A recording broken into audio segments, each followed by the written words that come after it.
Preston Bell Charles III. Good evening. This is Marcellus. And this is Dave. And this is True Theater.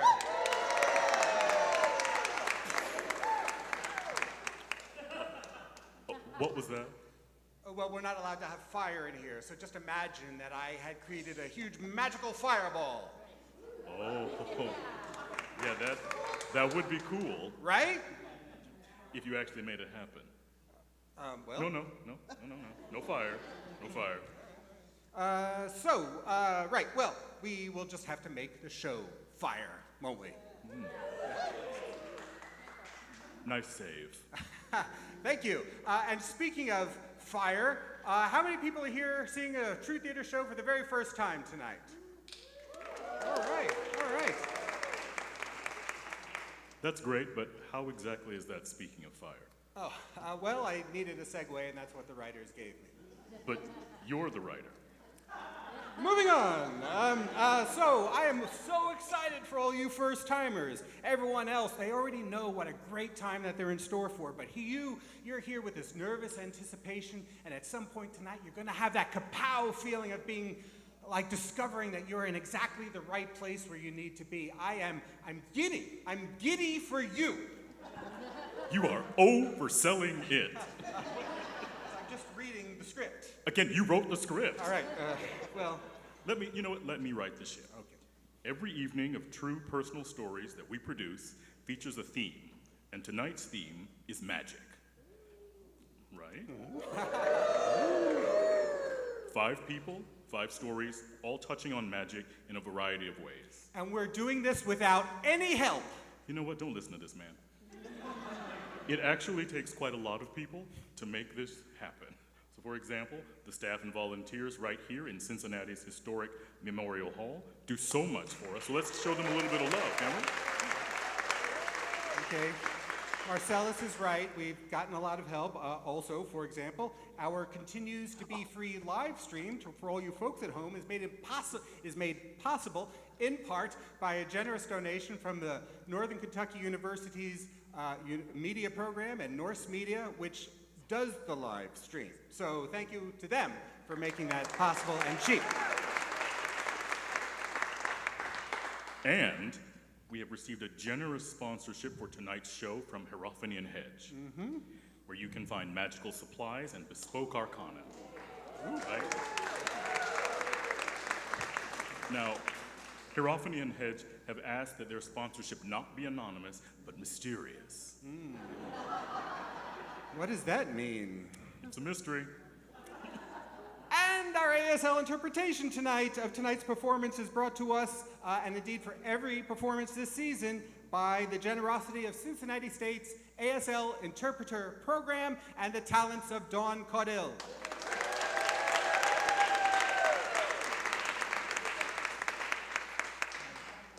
And then there's Preston.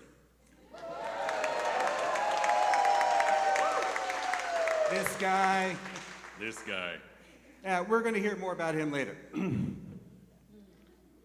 Oh, more mystery. Yes. Well, more like it's time to bring out our first storyteller. Brilliant. So we here at True Theater always say that everyone has a story to tell, and the only difference between strangers and friends is the sharing of that story. Well, tonight, you're going to make 5 new friends. The first is Manager of Communications and Marketing at ArtsWave, as well as a True Theater board member. Now, whenever he can, he travels to national parks with his daughter, Letty. They've visited 10 so far, with plans for 3 more this summer. So please, give it up for our friend, Zach Monning.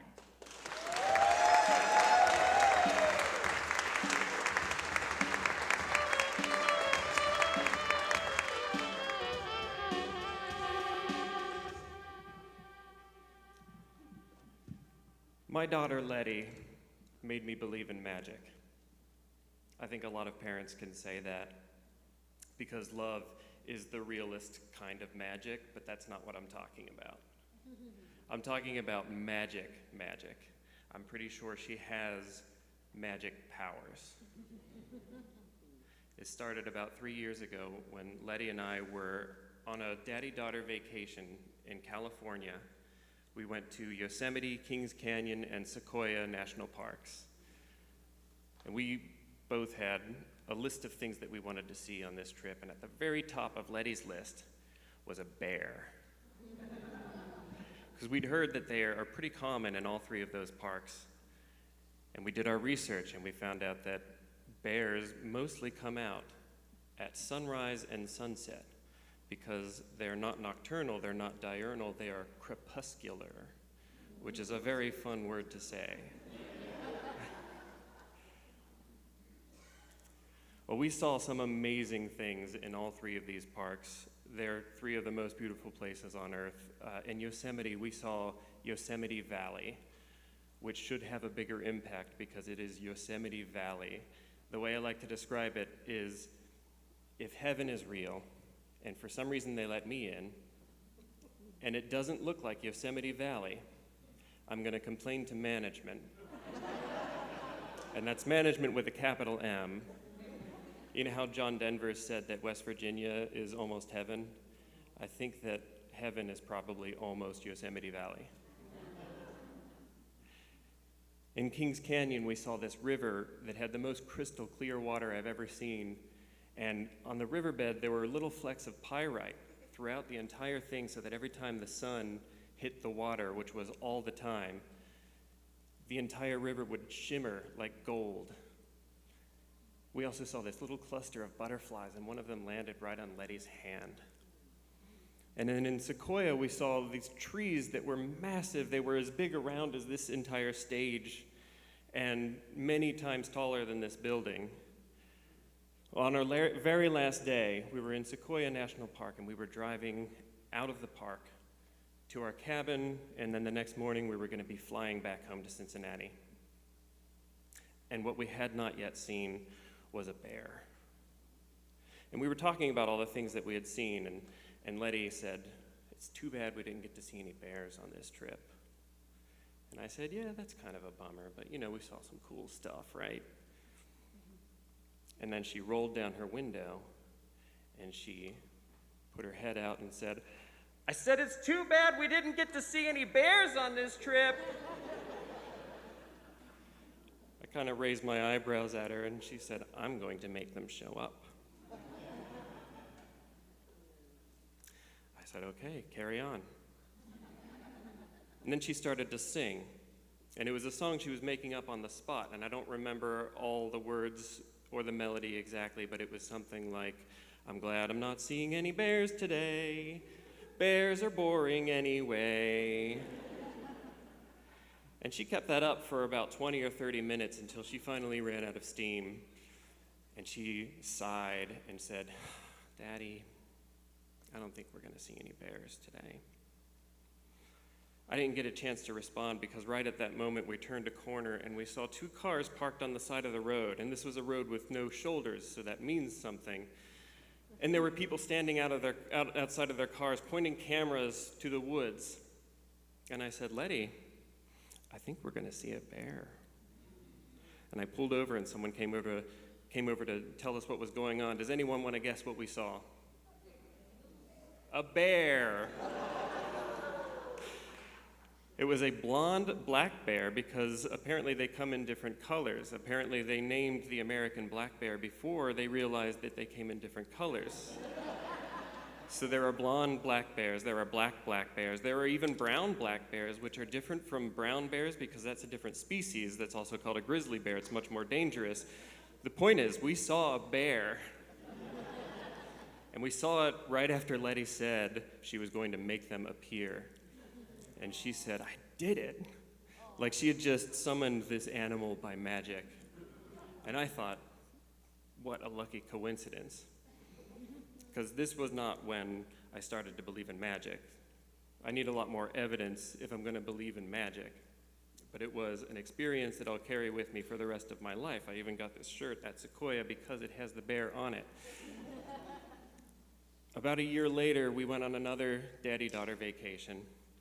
This time we were in the Smoky Mountains, and we went there to see synchronous fireflies, which only exist in 3 small areas in the entire world, and one of them is in the Smoky Mountains.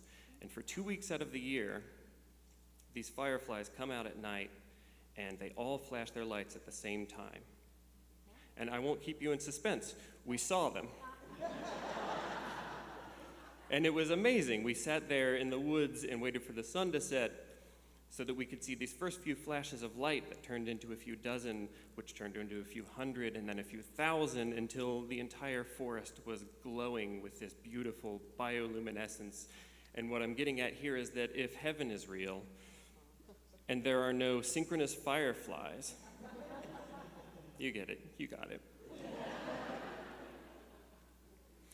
The next morning, we had another plan. We were gonna go to Cades Cove, which is a driving loop with a bunch of different stops where you can see all this cool stuff.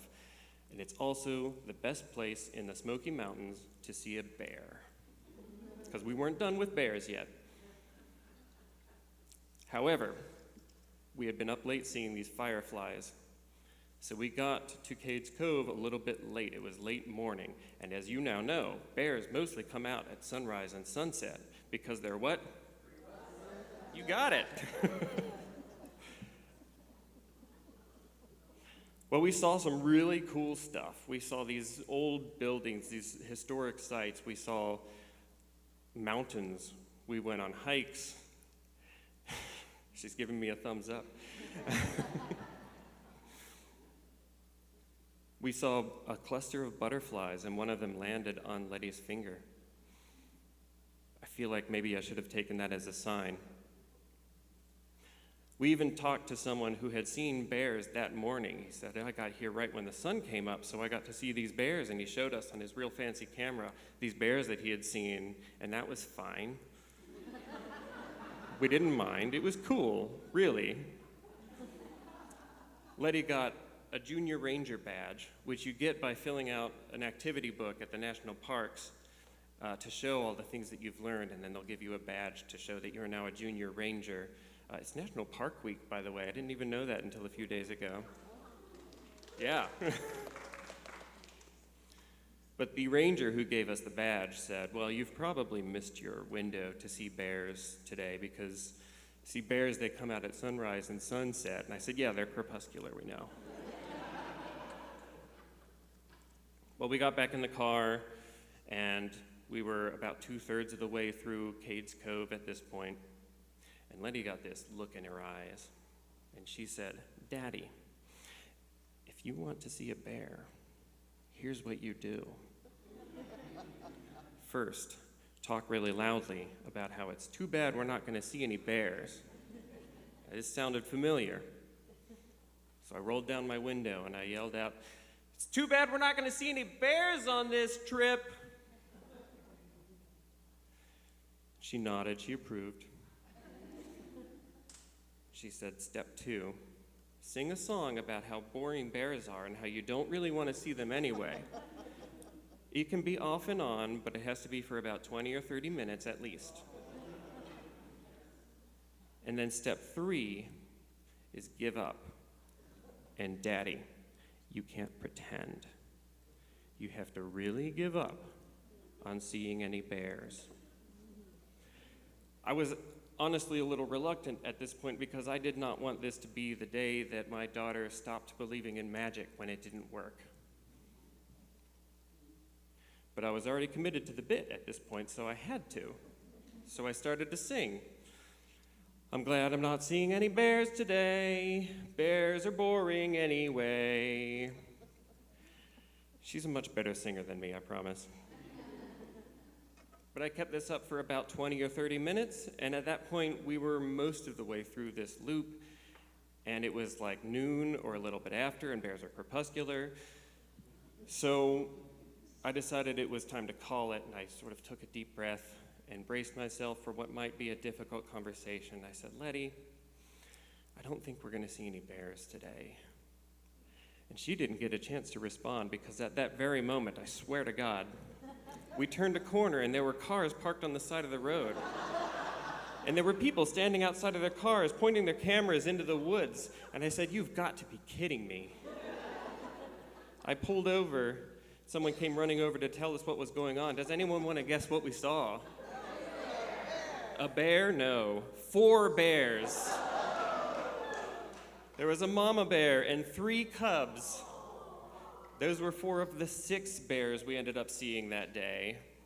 And it all started the exact moment that Letty said we were going to make bears appear. The moment I finished this magic spell that she had devised. What do you do when you start to believe that your daughter might actually have magic powers? If you're anything like me, you get a tattoo about it, so that's what I did. So this was my first tattoo. It's a mama bear and 3 cubs. And I got this because seeing them was the moment that I went from worrying that this is the day my daughter stops believing in magic at 8 years old, to realizing that actually maybe there is some real magic in the world after all. And I hope you can find it too. And you now have the instructions, the step-by-step instructions to find magic, but I can't guarantee it's gonna work because I'm not 100% sure if the magic was in the spell or in the girl. And I might be a little biased, but I'm pretty sure it was the girl. Thank you.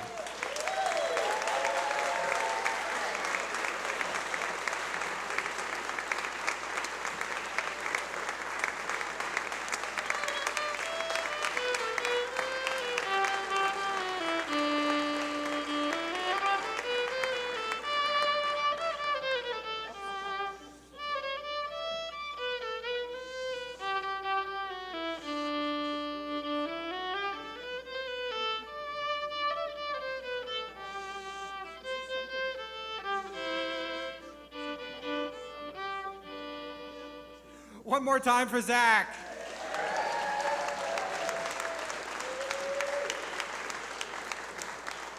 Folks, as a magician, our second storyteller tonight has performed for celebrities like Joe Pesci, Natalie Portman, and TV legend Eric Estrada. As an actor, he has appeared in festival-winning films, and as a director, he has brought dozens of narrative and commercial projects to life. And as a storyteller, well, he's here. Please welcome Tony Suriano.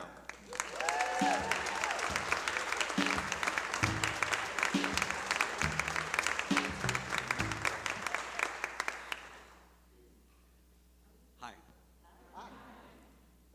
I gotta tell you, in 2015, I tricked a guy to renting me an office above his liquor store.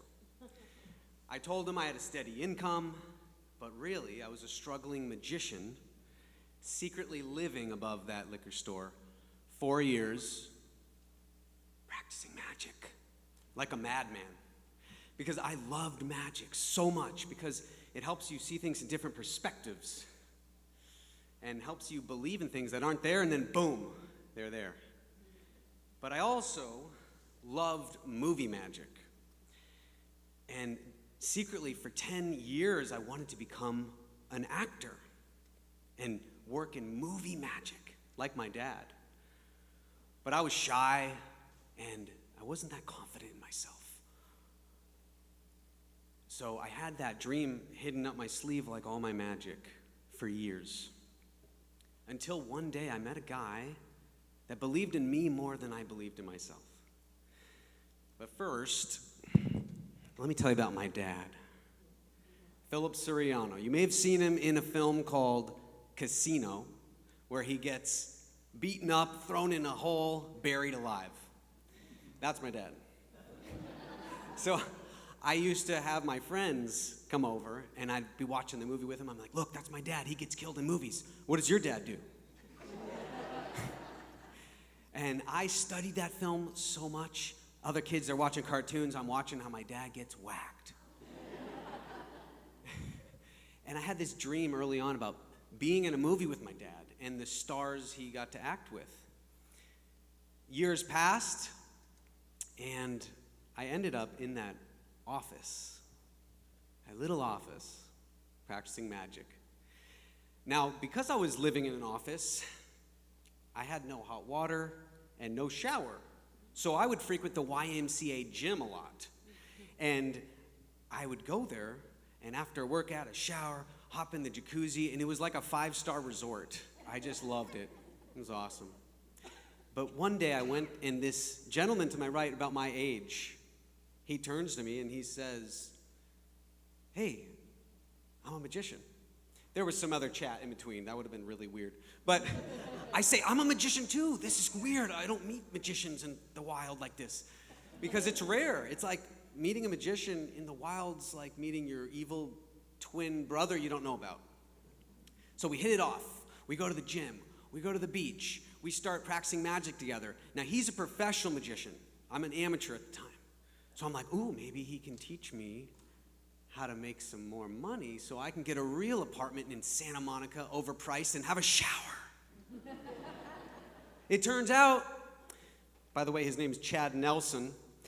He was living above a bar in an office with no windows, minutes away from my little office. We clicked. Now, when Chad found out that I wanted to be an actor, he became my biggest supporter, and I love him for that. And he helped me build my confidence up. And he would say, "Tony, when you walk up to people, say, 'Hi, I'm Tony. I'm an actor.'" And that was huge for me because I didn't feel like an actor. I didn't make money. I didn't have a credit or anything.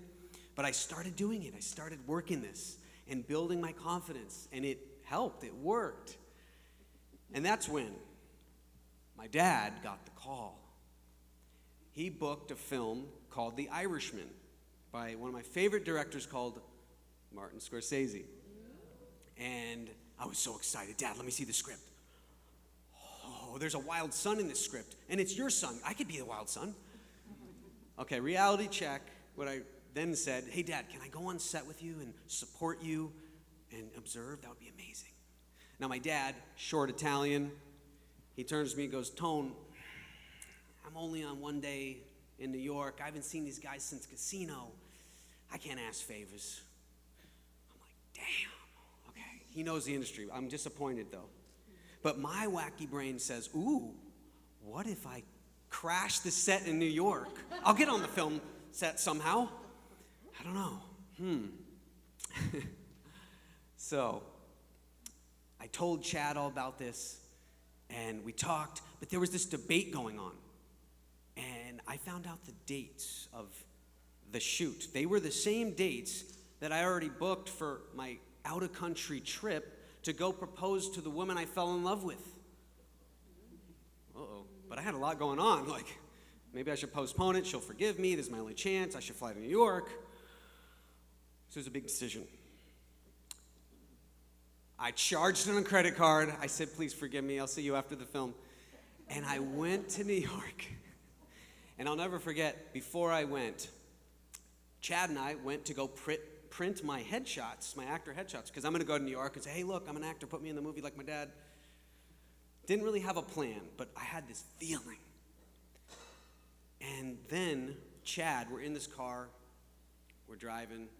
It's night. He stops at a red light. He turns to me, and he yells, "You're going to be in this movie! You're going to be in this movie!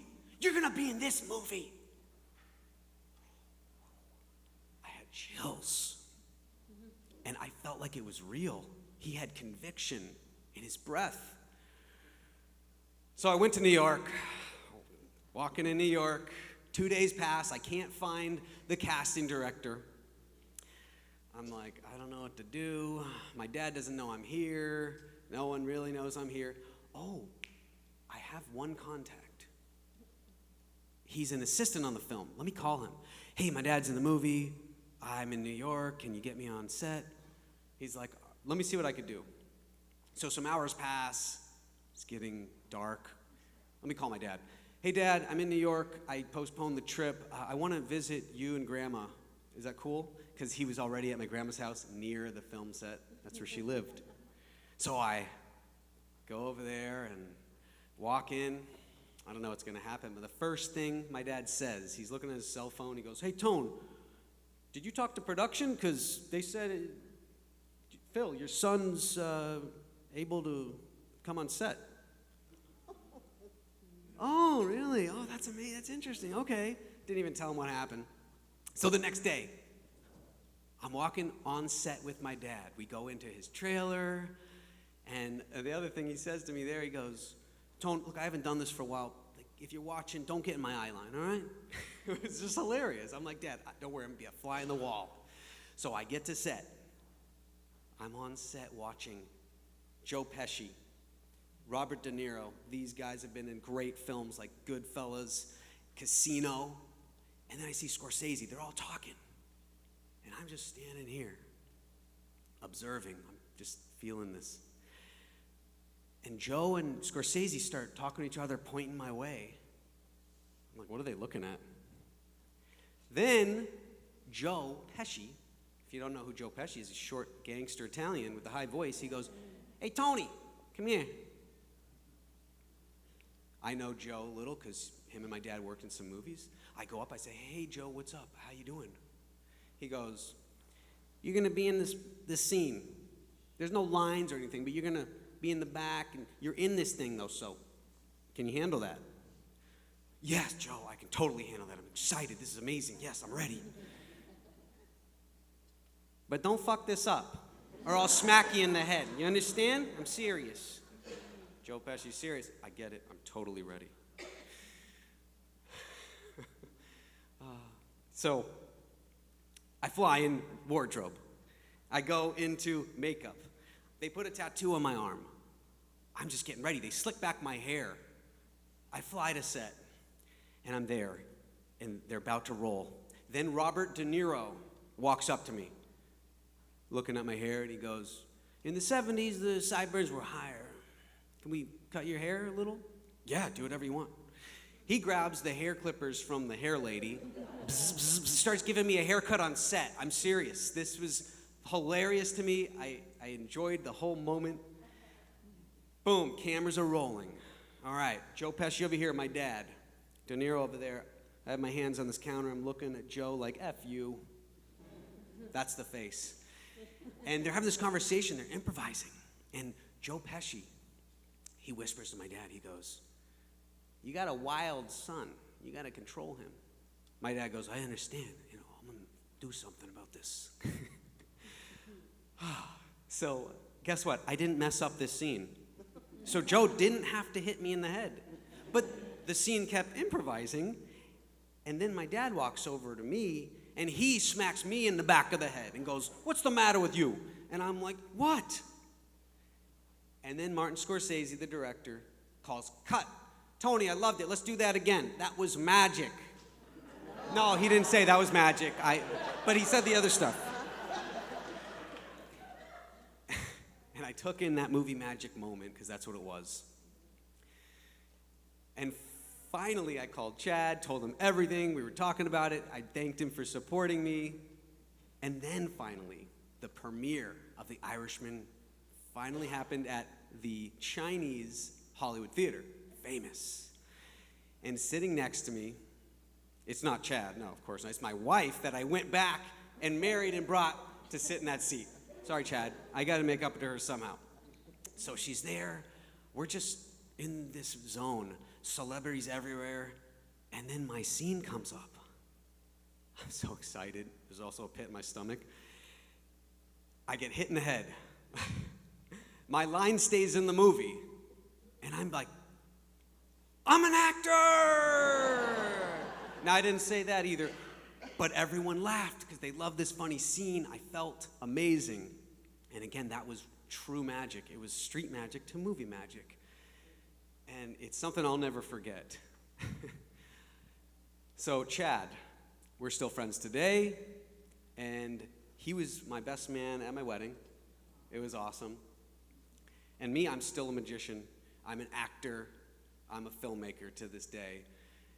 And the real magic I still love, and this is what it taught me, is the magic of believing. And also the magic of someone else believing more than I believed in myself to help me believe and get the conviction going. And then I went for it, and I did the best magic trick in the world that I could do, is appear in a Martin Scorsese film out of nowhere. Now, I'm not saying if you have dreams, you need to go live in a tiny office with no hot water and hang out in a jacuzzi with a magician. I'm saying it worked for me. Thank you for listening.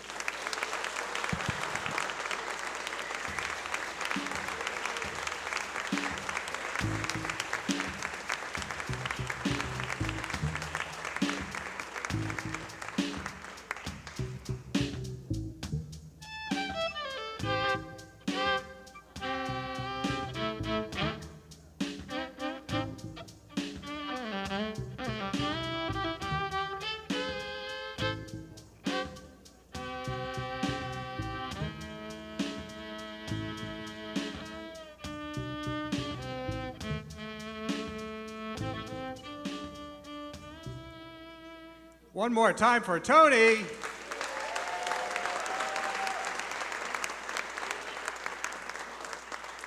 We have one more storyteller before intermission, but first I want you to be prepared for all the things you can do at intermission. Obviously, there are restrooms and the bar is open. By now, you know we're selling t-shirts. We'd love for you to own one. But tonight, we also have a fun game you may have seen out by the bar. You get 3 cards to throw through this hole in the poster board that you see pictured here, designed by our friend Yvonne Delgado. Thank you, Yvonne. And one card through gets you a silicone bracelet that advertises True Theater. Don't you want to advertise True Theater? And 2 cards, and we'll toss in a pen and a pin and a free ticket to the next show. But get all 3 cards in, you get the silicone bracelet, a pen, a pin, and 2 tickets to the next show. So yeah, you definitely want to go play that at intermission. We were going to toss in some mugs that we ordered, but they haven't arrived yet. But they are available on Etsy. So we don't even have them yet. If you buy them, you'll be the first one to have one. You'll be the cool kid on the block. The people at home, you could order right now. So be the first on your block to get one of these cool mugs, and $10 of that purchase comes back to True Theater. So Dave, Yes. if you're giving out the silicone bracelets for that, what happened to our dip jar? Oh, you mean that cool little device people used to dip their credit cards into? We'd get a donation to True Theater. We'd make that satisfying cha-ching sound. Yeah, that one. They went out of business. However, if you see me during intermission and you slip some money into my hand, I will say cha-ching. And I will give you a silicone bracelet. So, yeah.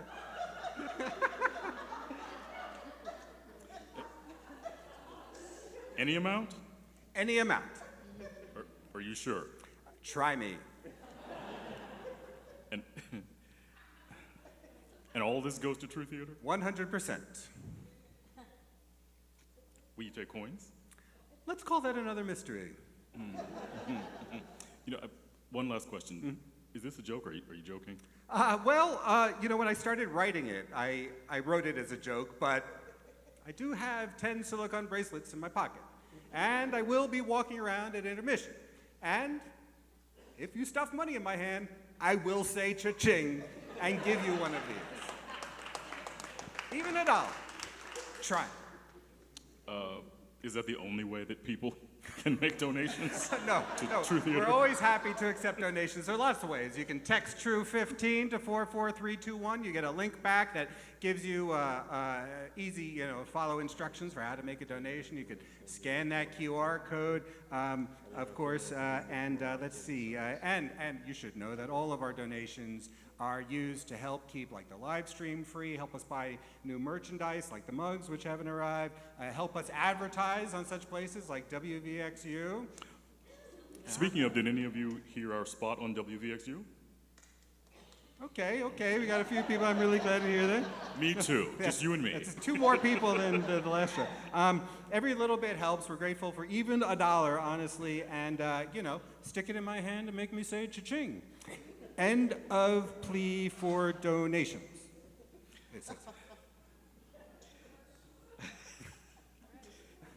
Folks, if you enjoy what we do and you haven't done so yet, keep up with the latest and greatest from True Theater by getting on our newsletter or finding us on Facebook or Instagram. We're at True Theater there, and our website is truetheater.org. All you need to remember is that we spell theater the fancy way. I heard it, ending in an R-E. Thank you. And now, our third storyteller tonight. So our third storyteller tonight is the owner and artistic director of Improv Cincinnati, recently voted Cincinnati's best improv sketch comedy group for the 4th year in a row, where he also teaches classes, coaches teams, and performs in shows. He is the proud father of Juliet and Sasha Bell, and the husband to a very patient, his words, Amy Bancroft. In his spare time, he enjoys fitness boxing and watching Australian Survivor. Please give it up for Colin Thornton.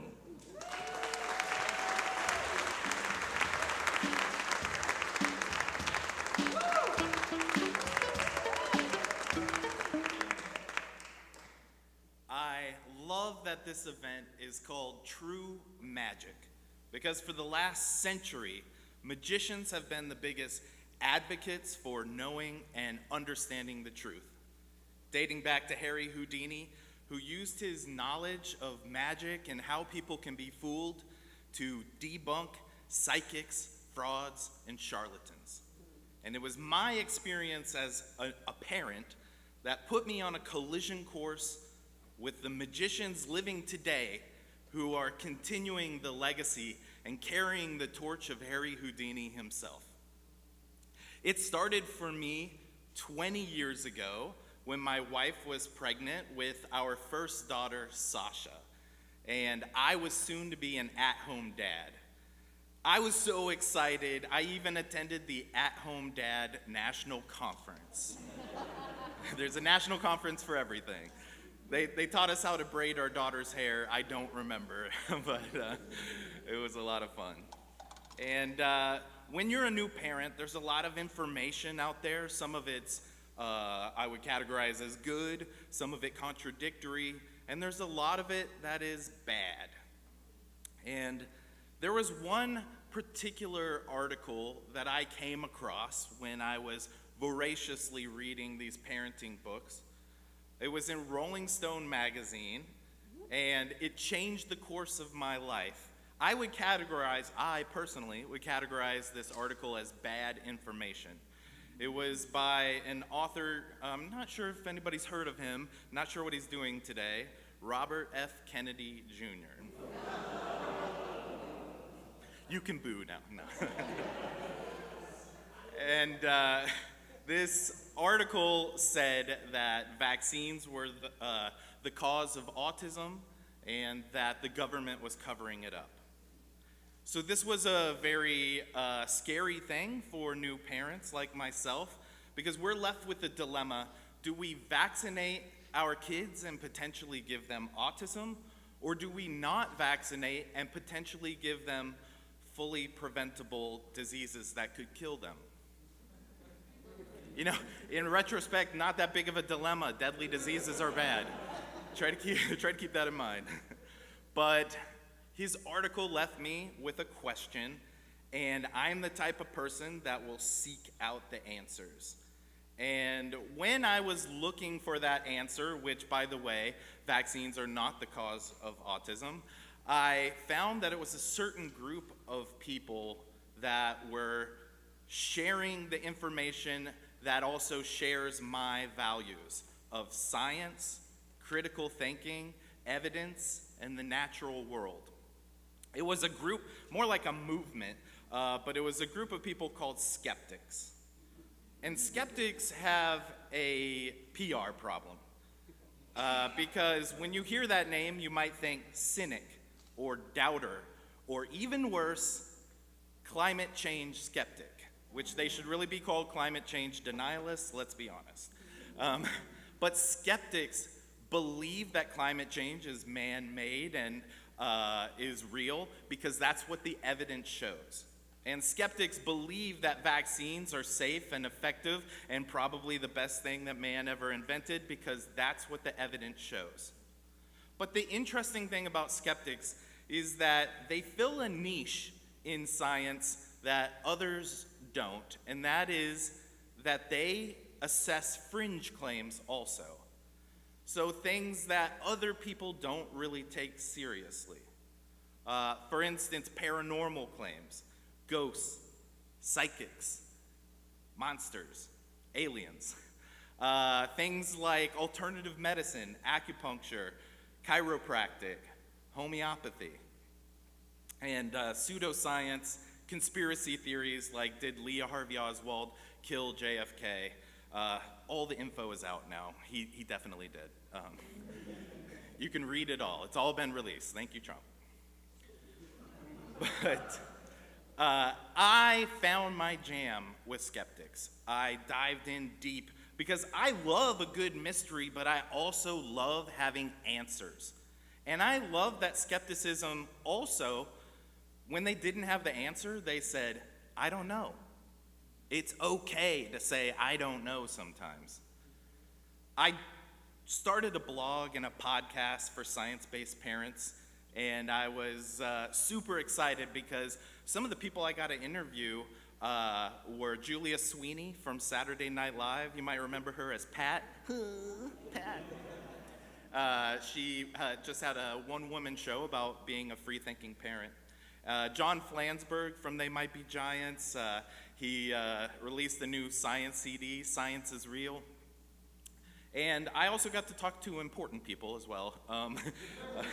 Paul Offit, he's the co-inventor of the rotavirus vaccine and a big vaccine proponent. So he filled me up with all kinds of vaccine information.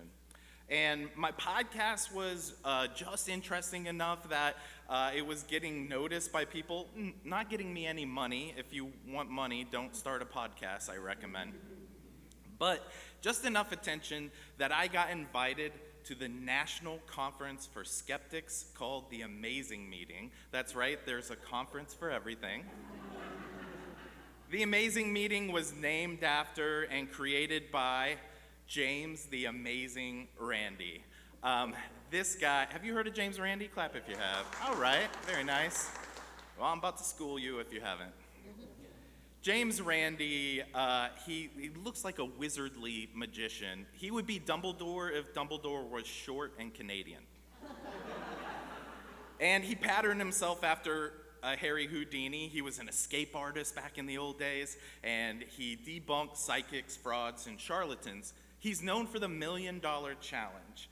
Any psychic that proves their paranormal powers under testable conditions would win $1 million.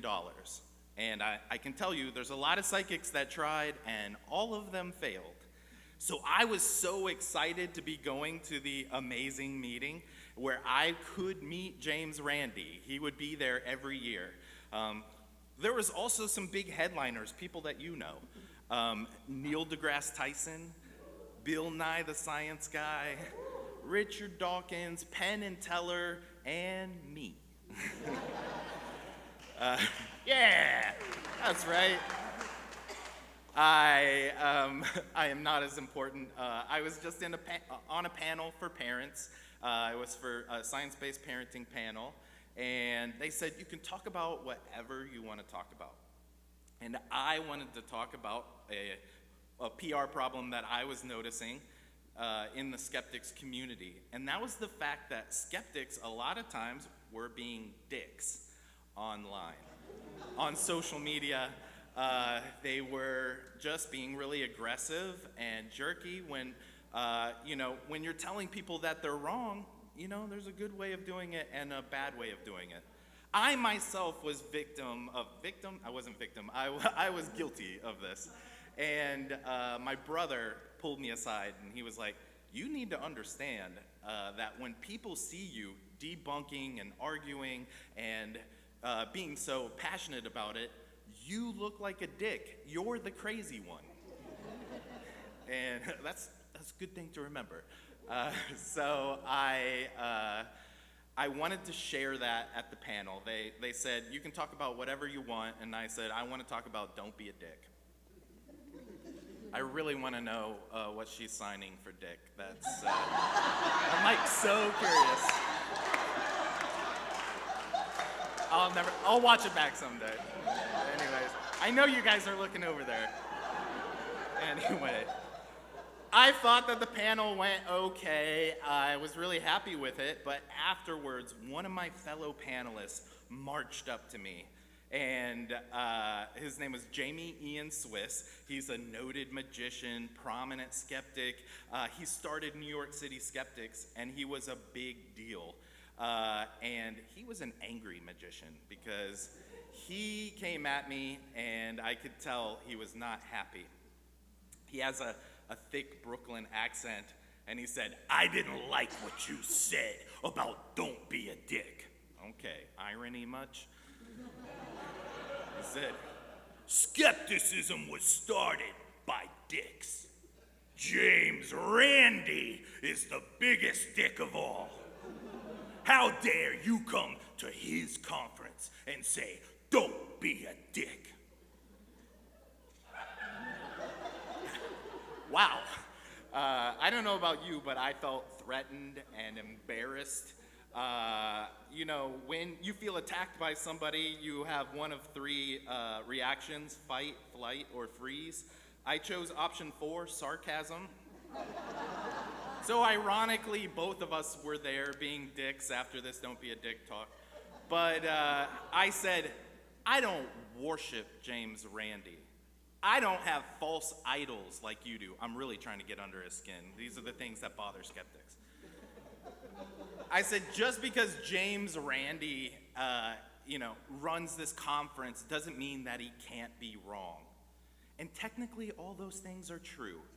But I really did idolize James Randi. He was a hero of mine. So I'm really trying to get under this guy's skin, and he happens to be James Randi's best friend, and he's getting very mad at me. The argument is heating up, and I slipped away. I spent the rest of the conference just paranoid. So paranoid that I avoided James Randi. I decided, I'm not going to talk to him. What if he hears about this big argument that I had? And I was worried they would kick me out of the conference and out of skepticism. It's not a cult, I promise you, but I was... the things you worry about sometimes. We get to the end of the conference, and I find out that Jamie Ian Swiss did complain about me. But he misidentified me. And he said the other parent on the panel, the third guy, was the one that he argued with. And the reason is that he has a rare condition called face blindness, which you might be skeptical of, but is a real condition, where you forget somebody's face even moments after talking to them. So it turns out the next year, Jamie Ian Swiss came to Cincinnati, and I was running the local skeptics group, and I was responsible for picking him up from the airport and showing him a good time. So I put that face blindness to the test. He did not remember me, and we had a blast. He did close-up magic tricks for us, and it was such a fun night. So I was really excited about that. I'm going to take you into the final chapter of this part of my life. I come back to Cincinnati, and I wanted to address the PR problem that I was noticing in skepticism in my own way, locally here. So I started a monthly meetup for the skeptics group called Science on Tap. And that would have like a local scientist speak about their expertise and their research in a casual environment like a pub. And one day I had a great idea for our next skeptics meetup, and that was because they were showing the documentary for James Randi. It was a local premiere at the Esquire Cinema, and I was so excited. I went to the Esquire and said, I want to set up an event for An Honest Liar, James Randi's documentary, because my group is the demographic that wants to see this movie. So they were like, that's cool, you have any ideas? And I'm like, how about we Skype James Randi live in the movie theater? We can ask him questions after the movie ends. And they were like, cool, how are you going to do that? And I was like, I don't know. I did not know James Randi, but I made it happen. But they said, we're not going to have it on opening night, though. We'll do it on Saturday, because opening night, there's another group here. What are you talking about? Is it a group of magicians? Who else would be interested in James Randi's documentary? They go, well, it's a group of ghost hunters. And I kept my cool in the moment, but I need to tell you guys, ghost hunters are the types of people that James Randi spent his life fighting against. They don't want to believe the truth, they want to believe in ghosts, right? So this was not cool. And I just gotta admit, I overreacted a little bit. I went to the skeptics on Meetup, and I publicly said, do you believe the Esquire Cinema is having ghost hunters? That's like having carnivores at a documentary about vegans. What? I said, we need to protest. We need to come ask them the hard questions. And Esquire Cinema saw my public throwing them under the bus. Bless them. I love Esquire Cinema. We still work with them. But at the time, I threw them under the bus, and they came to me and said, we still want you to do, we want to do this event with Skyping James Randi, but we don't want you to lead it. Oof. I felt that so hard. And I realized that I was gonna miss my chance to talk to James Randi, and it was gonna be my fault because I did not follow my own advice. Don't be a dick. So I swallowed my pride, and I showed up to the live Skype call with James Randi on Saturday because Fridays were for the ghost hunters. I showed up, and I was first in line to ask James Randi a question. I finally got to meet James the Amazing Randi. So yeah, give a big hand for that. I have no idea what I asked him. I was so excited. I can't remember, but the point was that I almost missed it because I didn't follow my own advice. I do want to say, you know, intermission's coming up, and you might want to come talk to me about your belief in ghosts and aliens or homeopathic medicine, and I promise I will not pass judgment on you, and I will not be a dick. Thank you, everybody.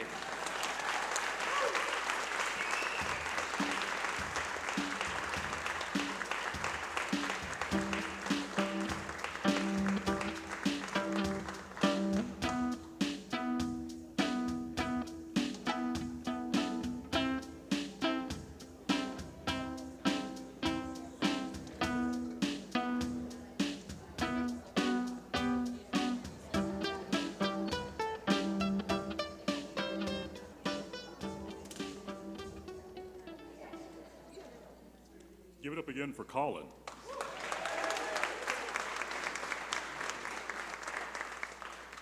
Now, I do want to be very truthful with you that until he mentioned it, I also did not realize that Dawn would be making that sign so frequently. And I too am very curious as to what it is, so I'll be asking that question during her mission. Now, although Colin is not really involved with it anymore, Science on Tap still meets regularly at Urban Artifact. You can find them on Facebook if you're interested in learning more. Now, stretch your legs, get your t-shirt, win some prizes, slip David some money and make him go cha-ching, and then come back in about 15 minutes for 2 more great stories. Worth a shot.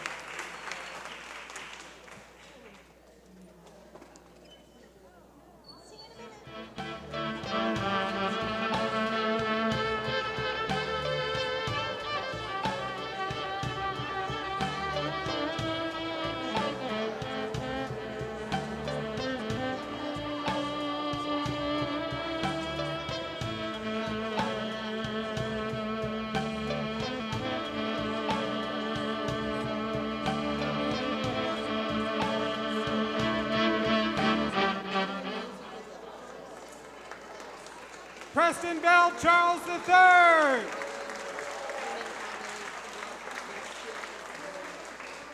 You know, Preston is a man of many talents.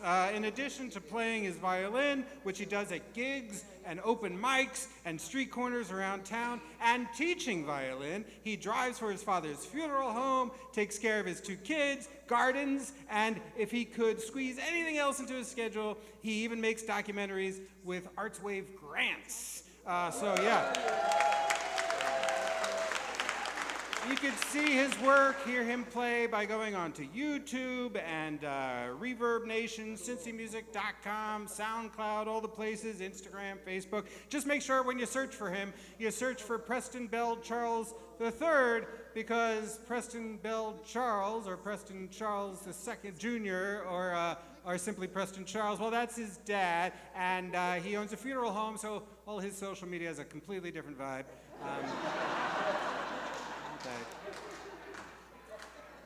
Okay. See, he keeps telling that joke because it works every time. Okay, keep the winners, you know. Well, friends, if you are watching the show tonight and you're thinking, this looks like something I might want to try someday, then we want to hear from you. How do you do that?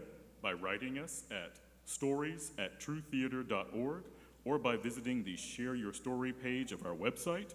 You can share your story ideas for any future show we have announced or any future show you wish we had announced. We have been known to put themes into our season when we know we've got a story out there just dying to be told.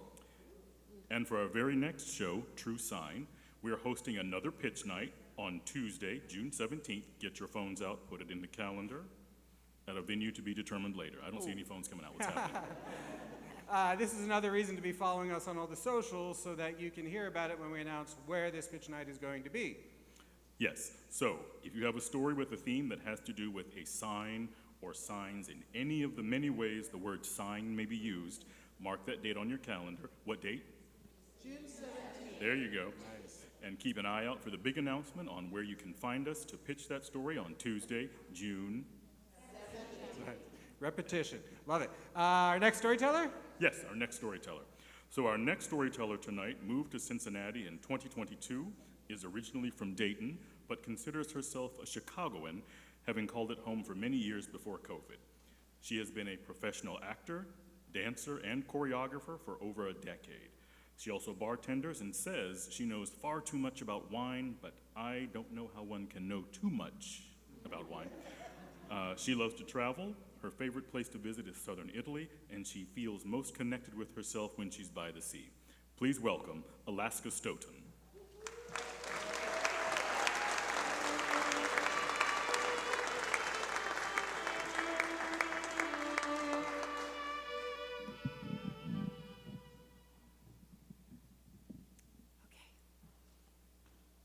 Well, I've never done anything like this before. I'm an actor. So that means I tell other people's words, I don't ever tell my own. I've also become an incredibly guarded person when it comes to my personal life. I've found that the best way for people not to make opinions of me is to not give them any information that they can make an opinion of. It turns out that's incredibly isolating. So I'm trying this new thing, where I share pieces of myself in situations where it's socially unacceptable for you all to respond to me.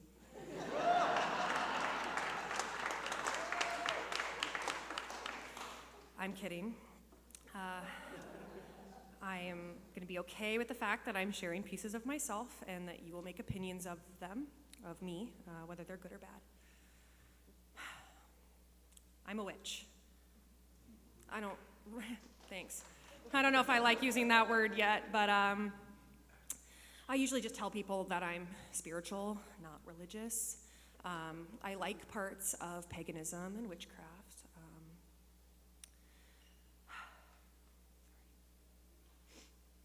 I like areas of paganism and witchcraft. I'm not a Wiccan, however, those two things are different. While I understand that all Wiccans are pagan, not all pagans are Wiccan.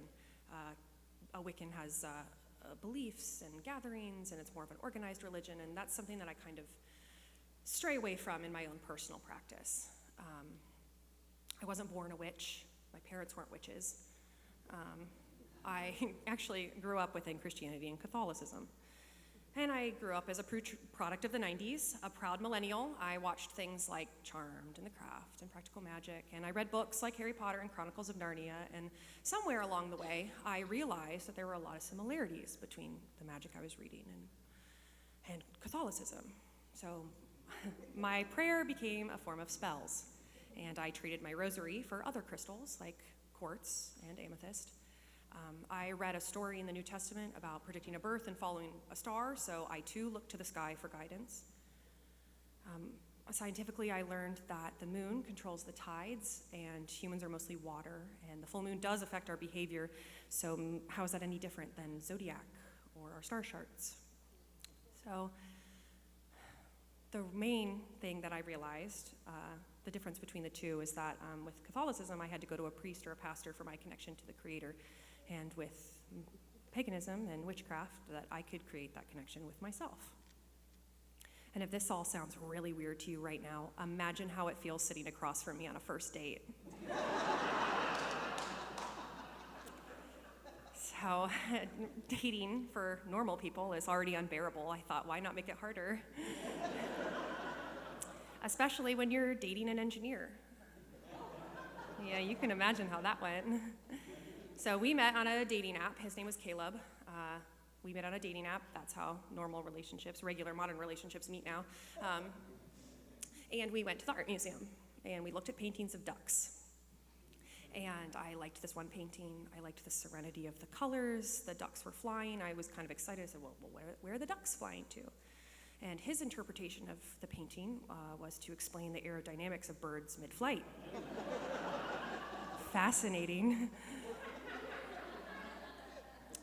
And then we went and looked at darker Renaissance paintings that have spiritual and religious iconography. And I made some idle comment about enjoying witchcraft and being like, oh, I could be a witch.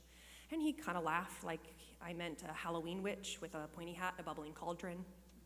And I said, no, a witch like the women in a lot of these paintings and throughout history, women who were healers and had spiritual wisdom. And he didn't have anything to say about that. But we kept dating. And then I bought a tarot deck, and he thought it was quirky. And then I bought sage for my apartment. He thought that was weird. And then when I built my altar, I was delusional. I think he hoped I would grow out of it, and eventually I did. The relationship, not the magic. And then I dated Amira. She was an artist. I thought, this has to work. She's creative, she's an independent thinker, open-minded. Surely she's not going to judge what I believe. She used to paint these murals that were so fantastic. They had fish with different animal heads popping out of bubbles, and some that were like grotesque horrors with like beady eyes and antlers that were kind of scary. And then she would do ones that were tiny black and white images that were so small that made up this one larger image, and every piece of work inspired magic within me. And she didn't judge my altar or my crystals. She thought they were kind of cute and aesthetic, and it didn't really bother her because it didn't affect her. So one night I asked if I could read her tarot. And to me, tarot is one of my favorite parts of my practice. It's very precise for me. I already tend to lean into things that are introspective. In my therapist's words, I'm the best kind of patient because she doesn't have to do any work and I just figure out all my own problems. So tarot helps me in that way because I can pull the cards and read the intended meaning and try to connect patterns in my own life. So first I meditate, and then I lay all my cards out and I ask the spiritual guides for wisdom. I ask, what am I being stressed about? How can I alleviate that stress? Why am I feeling these stresses? And that way, when I pull the cards, I can kind of connect them to patterns that I see within myself. Unfortunately for her, the card I pulled was the Tower, which is not always a bad card, but it can mean upheaval, chaos, a need to break free from old chains. So I warned her of the card's meaning. I said, I think something big might be coming, and I'm not sure you're listening to your gut. And she kind of laughed, said my cards can't control her. So 3 days later, she lost her job, and she blamed me, of course. She said my cards made it happen. In hindsight, incredibly flattering. She thought I could control the future, but at the time, it wasn't really worth it to me to argue that that's not how tarot works. So we ended things after that. And then I met Brady. We were working on a project together. We had never met. I was choreographing, he was our tech designer. He ended up being in the show because a person dropped, so we were gonna spend a lot of time with one another. And separately, the director of the project came to both of us and warned us of the other person and said, you're not gonna like one another, and I need you to play nice. Okay, talk about a first impression. So, within our 5 minutes of our first meeting, Brady and I were arguing about the perfect way to make a classic daiquiri. And the arguing didn't stop there. No, every time we saw one another, we found new ways to poke and prod. It became kind of my fun game to find new ways to piss him off.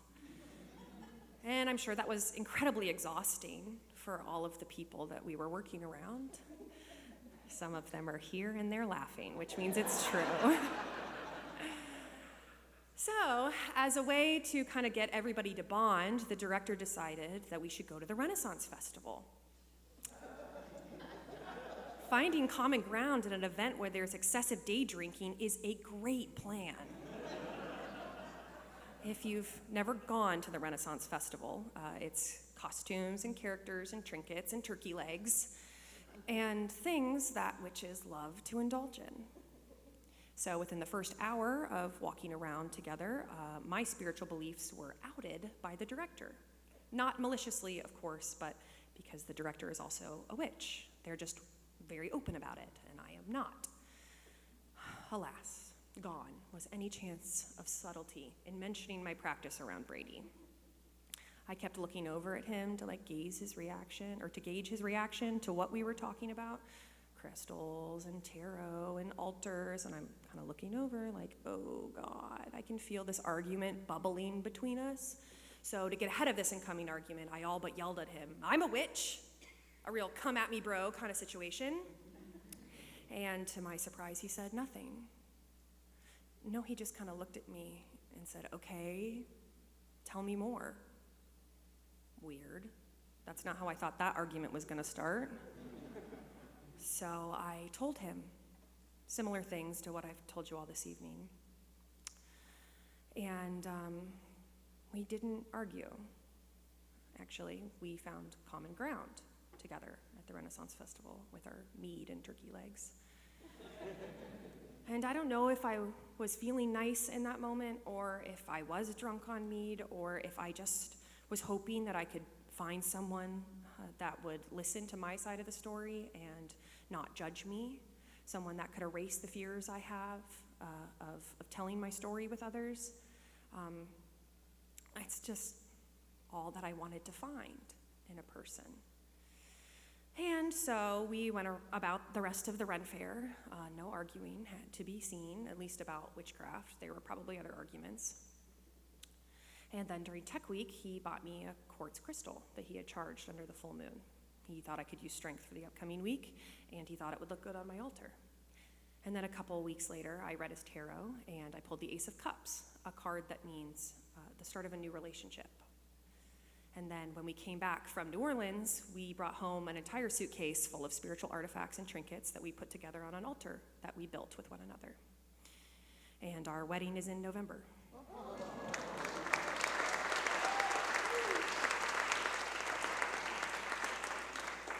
Sometimes the things that tear other people apart is the magic that brings other people together. Thank you.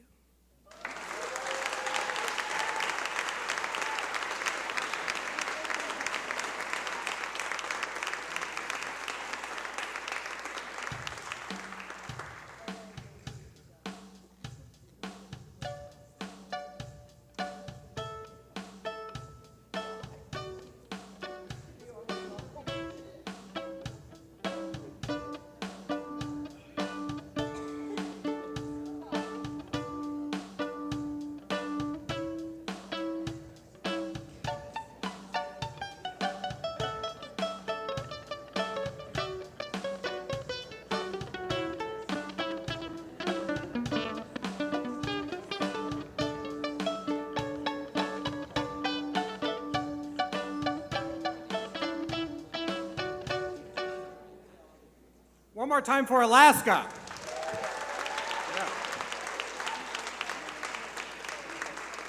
Folks, before we bring out our final storyteller tonight, you should know that we are back here next on Thursday, July 24th for True Sign. You heard us talk about the pitch night for that earlier, where we're going to have some more great stories for you, and also the best deals possible that you can get for season 16 subscriptions, which will be back here at Memorial Hall. And but if you just cannot wait that long to hear more great stories, you should know that for the 14th time we are part of the Cincinnati Fringe Festival. Yes. terrific festival, all sorts of great acts, and we will find 4 people from some of those acts to share their true personal stories about what it means to be a working artist, the trials and successes and failures. And it's always a great event. You can come to it as a standalone event, or you can see their shows and then come hear what makes them tick at our show. You should definitely check out the festival. More information at CincyFringe.com. All the information is there. Do check it out, and we hope to see you there.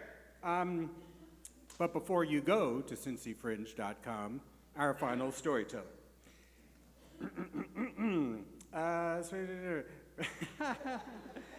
We have one more story for, okay, I'll just read it because it needs the lead in. We have one more story for you tonight, brought to you by a professional magician, sword swallower, and fire eater based in Cincinnati, who for over 15 years has brought his interactive, sometimes intense, and always incredible show to audiences across the Midwest, from packed stages to intimate theaters and even living rooms.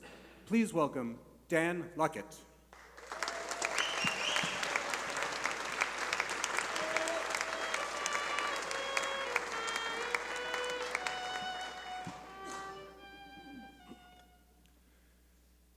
People think that magic is about illusions. They think it's about a guy maybe in a tuxedo with a top hat and white gloves. Maybe he's got a pack of cards that's secretly marked, a box with a hidden mechanism inside of it, invisible wires and strings, an assistant off stage whispering secret information. And these things are all really cool, but they're tricks. They're not real magic. Real magic is something else entirely. It's a kind of connection. Sometimes it's just a moment shared between people.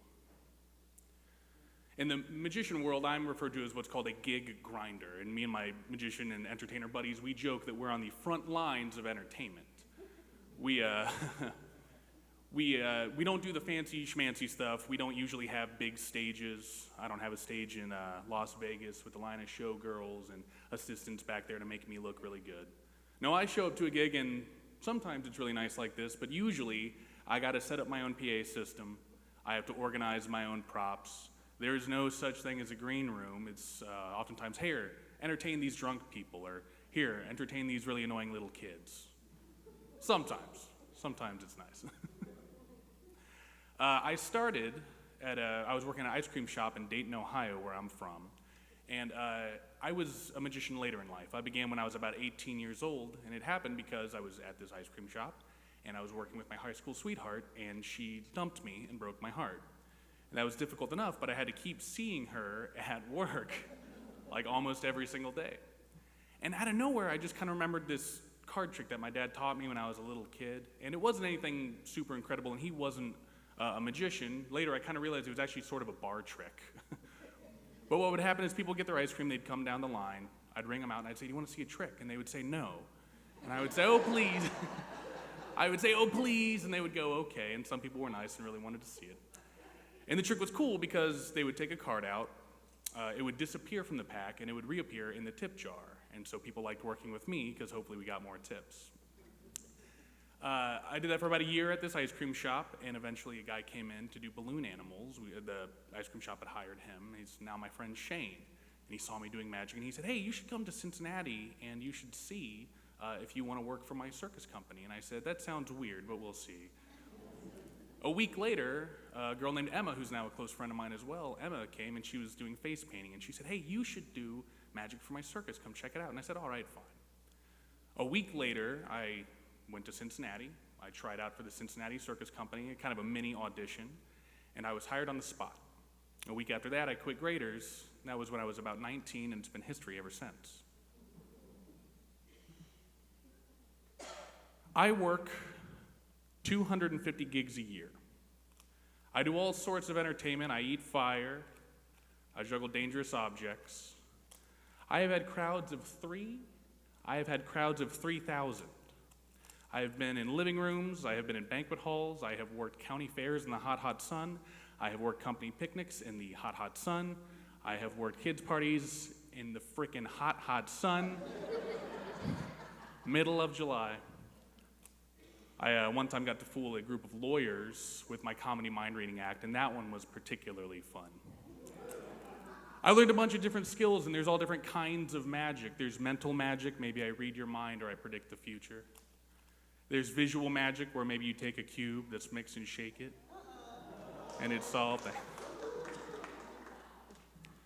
But ultimately, these are all just tricks. Like I said earlier, real magic is something else entirely. A couple years ago, so I was about 12 or 13 years into my career as a magician, I get a call, and it's to do a show, a little kid's show. I assumed it was a birthday party here in Cincinnati at like 2 o'clock on a Saturday. It's a very typical day for a guy like me. Now, after 12 years of doing 250 shows, sometimes a little bit more, sometimes a little bit less, the truth is I was completely burned out. People say, oh, it's so interesting that you're a magician, that's your profession. And I get why people would say that, but to me, after that much time, I didn't care. Going to a gig really felt like I was clocking in and clocking out of any job you might have. I became really good at faking being interested in what I was doing, but my mind was on autopilot.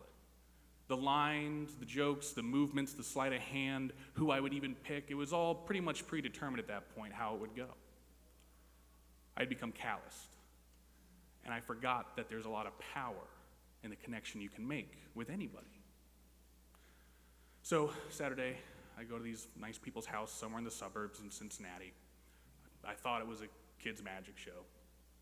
And I walk into this nice house, and the mother greets me, and she says, hi, you'll be performing over here, and it's a living room, a nice living room, and like I've done thousands of times before. And I start setting up, and I see in the other room is her daughter, and she's like about 5 or 6 years old. She's a little kid, playing with one of her friends, and I noticed that her daughter had an eye patch on, but not like a costume eye patch. It was like a medical one, like a real one. And I notice her face is kind of puffy, and I know enough to recognize the signs of steroid use when somebody's been ill. And her mom sees me noticing this. I didn't say anything or anything, but she just notices that, and she says, you know, this isn't a birthday party or anything. This is just a show for fun. She tells me that her daughter had been in the hospital for a while, and she was finally allowed to leave, and they just wanted to do something for fun. The weight of what was going on settled at that moment. I said, okay, that's fine. I set up my show, and before long, the house was filled with kids. A bunch of kids from the neighborhood, of course. I'm sure some of the little girls' classmates.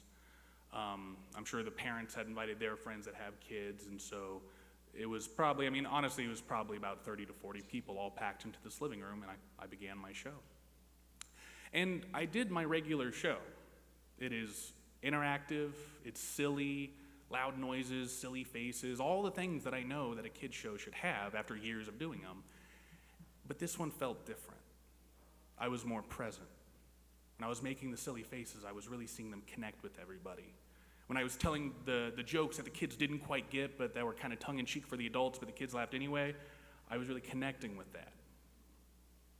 About halfway through my show, it's time for something called the Sponge Bunnies. Sponge Bunny routine is something many magicians do. There's a bunch of different variations, and I, like a lot of magicians, I have my own personal way of doing it. I kind of created my own routine. And I noticed that the little girl with the eye patch had sat front and center. I said, would you like to help me out? And she says, yes. I said, come on up. And she comes on up, and everybody gives her a bunch of applause.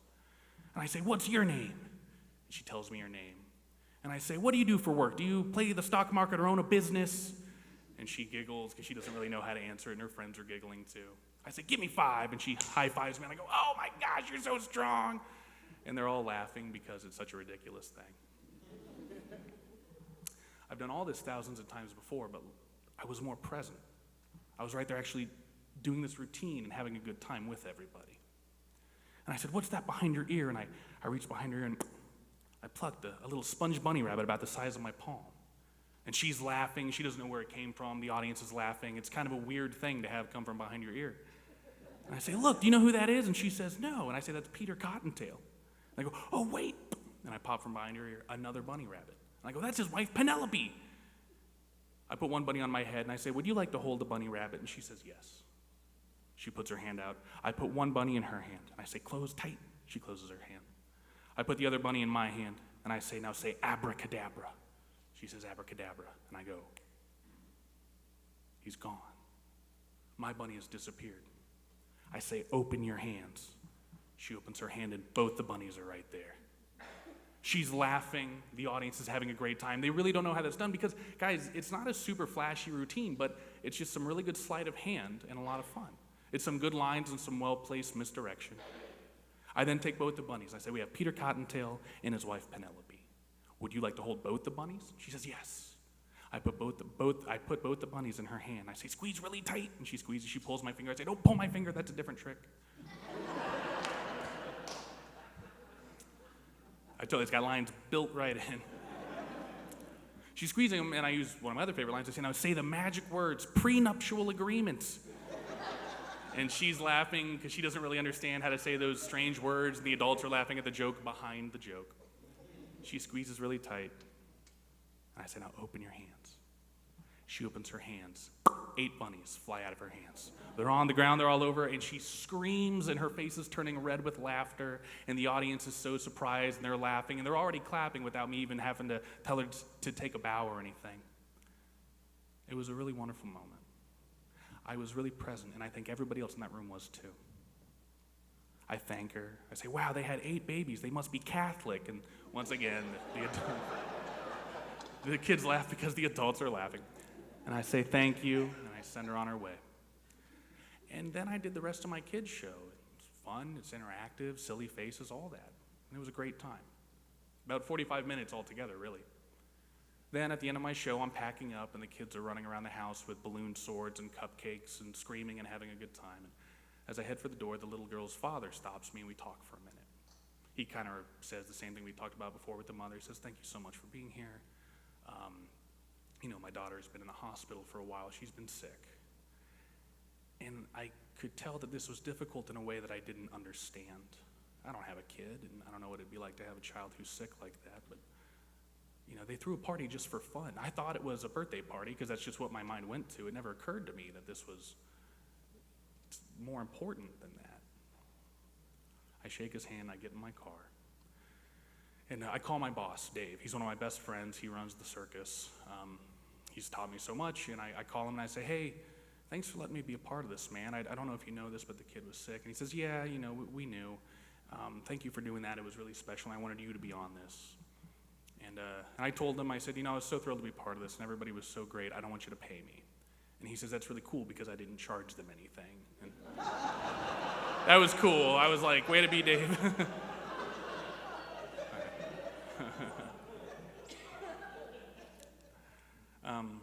But I hang up the phone, and I finally allow myself to cry.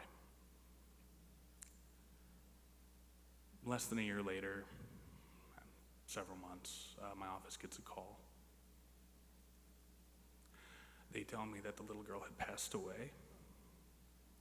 They wanted to thank me for sharing that show with them. And I try to get through the rest of my day in my office. I do sales for the circus as well, and it kind of hits me in waves throughout the day. This little girl that I had met, not even a year ago, that I'd done this really fun routine with, was gone. And I go home, and I watch on my phone, her mother had actually taken a video, and she sent it to me of the Spongy Bunny routine with the little girl. And I just sob.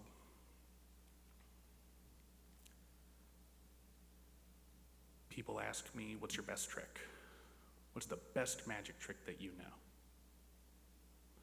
But it's not a trick. You see, the best magic I know is real. And it has nothing to do with sleight of hand, and it has nothing to do with a marked pack of cards.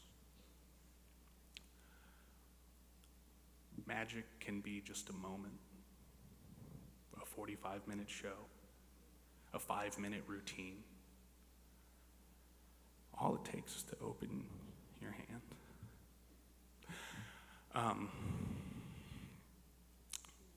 Magic can be a moment shared between people where hospitals and doctors that have to poke and prod and beeping machines, and where sickness, where none of that exists.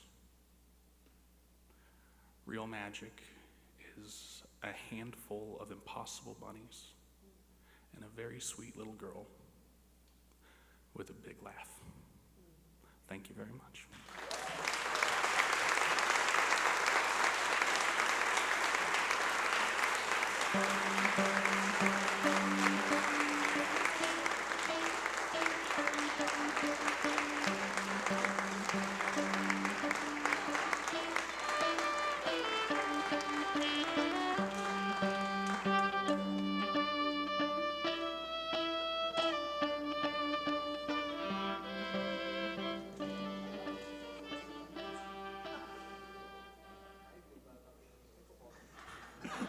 One more time for Dan. And all our storytellers tonight, Dan, Colin, Tony, Zach, and Alaska. And Preston Bell Charles III. All our volunteers, Annette, Beth, David, Jeff, Norse Media, the mysterious Hieropathy and Hedge, all these people, all of you watching at home and here, truly takes a village.